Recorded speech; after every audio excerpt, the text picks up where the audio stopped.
Всем огромный привет и добро пожаловать на мой канал.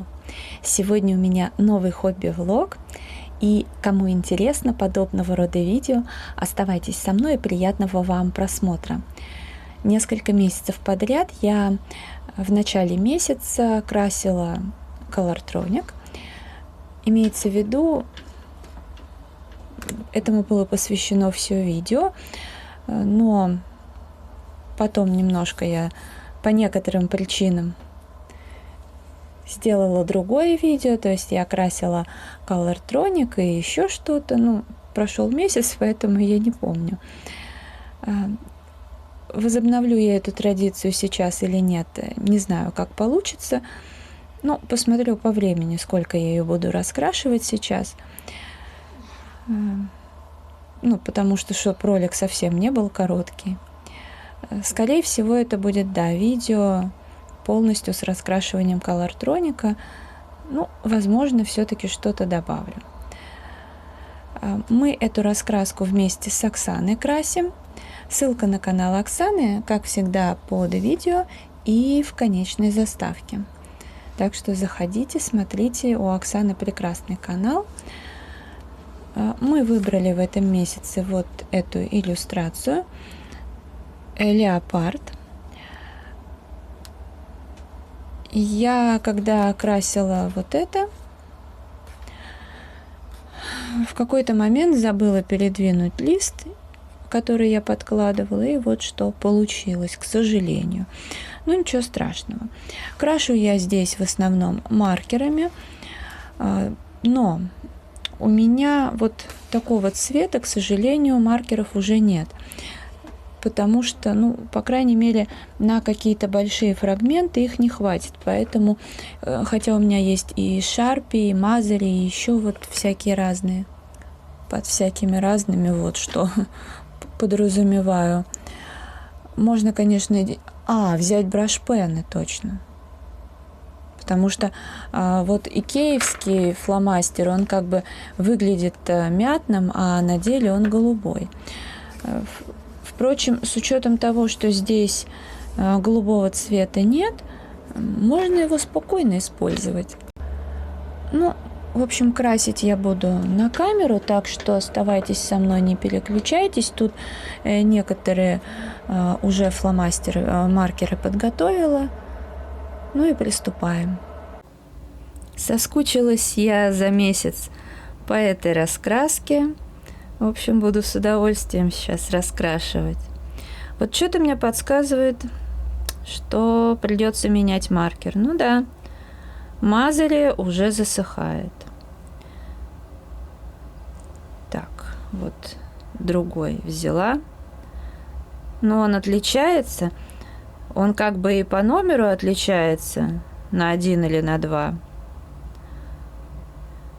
Но при этом вот этот хоть и новый, но по суше. И он, как видите, плешивит и полосит. Да, хорошее начало раскрашивания. Прям. Я вообще изначально-то думала здесь сухой пастелью сделать. Я всегда, когда там фон делаю, я всегда использую здесь или сухую пастель, там акварель, гуашь, что-то такое, дабы не тратить маркеры. Но тут, думаю, все-таки для маркера это не очень-то большое пространство. Вот мазали брашпен взяла. Тут, видите, оказалось буквально один фрагмент. Теперь черный маркер.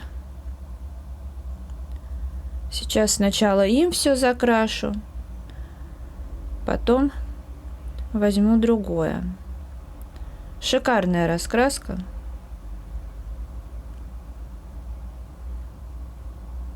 Прям, не знаю, легко красится. Удовольствие сплошное. Пожалуй, если у нас появилась бы еще одна часть, наверное, да, приобрела бы, скорее всего. Просто меня раньше вот пугали эти яркие такие краски, не натуральные. Но, по сути дела, все равно получается-то красиво. А маркерами так вообще замечательно.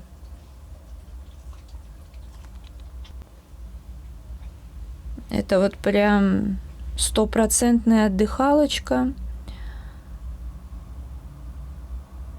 Классно.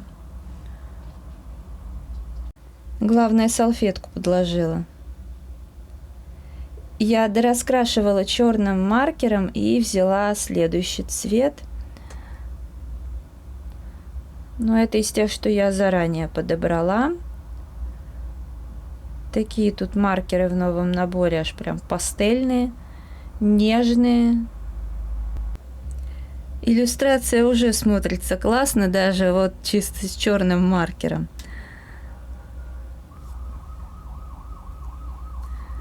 Здорово. Не, ну понятно, что здесь я уже и мятным, и зеленым. Ну вот это зеленое пятно прям портит весь вид. Обидно так. Ну, может быть, подумаю, нулевкой что-нибудь исправлю. Просто, в принципе, нулевкой можно создавать всякие интересные эффекты. А, кстати, да, у меня появилась одна идея, но я не знаю, осуществлю в этом видео или не в этом. Посмотрим. Ну, точнее, она у меня в теории есть давно. Эта идея.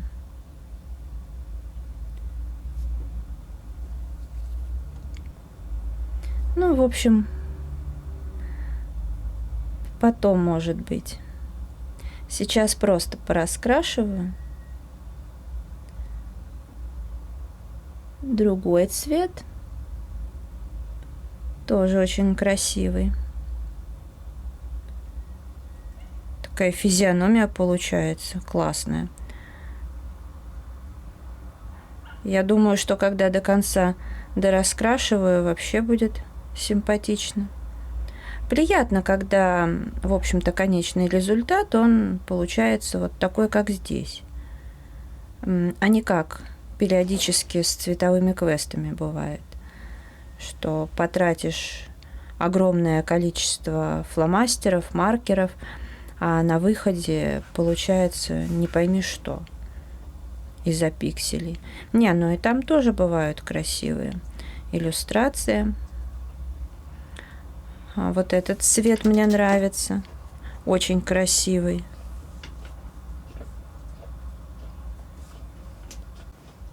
У меня тут ушастый рядом копошится, если что. Надо бы ему на всякий случай от аллергии таблетку дать. Диазолин. Что-то у меня подозреваю, что у него какая-то легкая аллергия. Да, раскрашивала за кадром. Подбирала просто цвета некоторые, долго возилась. Вроде бы полно маркеров, и в тот же момент нужный цвет не всегда можно найти. Впрочем, здесь хотя бы хорошо, что можно чем-то легко заменить. И за некоторыми цветами мне пришлось тут вот вытащить шарпики. Честно говоря, тут есть один, сейчас покажу цвет. В общем, розовый вот такой вот. Я покупала поштучно, а не в наборе. Покупала в Леонардо. И вот что я заметила, вот с теми маркерами, которые продаются поштучно, какая-то ерунда. Они начинают подсыхать. Возможно, это от того, что они продаются без упаковки. Можно тестировать. Люди берут первый попавшийся, потому что как бы тестер не обозначен. Может быть, плохо закрывают, ну и тому подобное. Ну, в общем-то, это печально, потому что в наборе, если посчитать, сколько будет стоить один маркер, это, конечно же, гораздо дешевле, чем я покупала поштучно. И у меня уже с зеленым такая ерунда, и с этим. Но если зеленым-то я еще пользовалась, то этим, и вот с оранжевым, с одним оранжевым, но справедливости ради, оранжевым я с осени пользовалась. А вот зеленый как-то быстро закончился. Ну, а этот я вообще толком где-то попользовалась немного, ну, как бы и все. Обидно. Ну, правда, я посмотрела, ну, вот он прям такой высохший. У меня маркеры стояли вот так вот. Я поставила так, он постоял, и вроде сейчас рисует, но другие-то с ними все в порядке, хотя тоже, вот, например, вот этот очень красивый цвет, вот такой он. Сейчас попробую. Нет, как-то темно. Ну, в общем, он очень красивый, достаточно сухой. Ладно, пусть ночь постоят так, а там уже посмотрим. Как получилось, мне нравится. И с обратной стороны тоже классно. Вот у маркеров есть, конечно, своя прелесть вот в этом. Потому что, когда просто что-то пятнами протекает, это неряшливо. И вроде бы не страшно, но как-то некрасиво. А маркерами раскрашиваешь, вот, казалось бы, да, с обратной стороны полноценная иллюстрация. И здесь вот тоже довольно симпатично. И мне нравится, когда где-то получаются как переходы, тени. Очень здорово. Ну вот это прям хорошо получилось. Обидно, конечно, вот за эту часть. Ну, как бы такие маркеры. То есть, по сути дела, действительно, что вот у этих, что у этих есть свои плюсы, свои минусы. Эти идеально ложатся. То есть, да, у них плохая светостойкость, у этих я, естественно, пока не знаю, но эти ложатся хорошо, эти могут на больших пространствах и полосить, и какие-то проплешины быть, к сожалению. Вот. И эти более суховаты. С одной стороны, хорошо, они не всегда, не везде растекаются. С другой стороны, если они суховаты, вряд ли их хватит надолго. И, как я уже говорила, номера одинаковые, но вот всякие яркие цвета у этих более пастельные, чем у Мазари. Но самое смешное, что пастельные цвета, наоборот, более здесь яркие и неестественные, а тут прям очень хорошие. Ну, ладно, в общем, это всего лишь раскраски. Ну что, пожалуй, это видео я буду завершать. Если оно вам понравилось, ставьте лайк, подписывайтесь на мой канал, жмите на колокольчик, чтобы не пропустить новые видео. Заходите в Инстаграм 3 семерки, рыжие 3 восьмерки. Я благодарю вас за просмотр, желаю вам здоровья, хорошего настроения, вдохновения, уютных раскрашивательных вечеров. До скорой встречи. Пока-пока.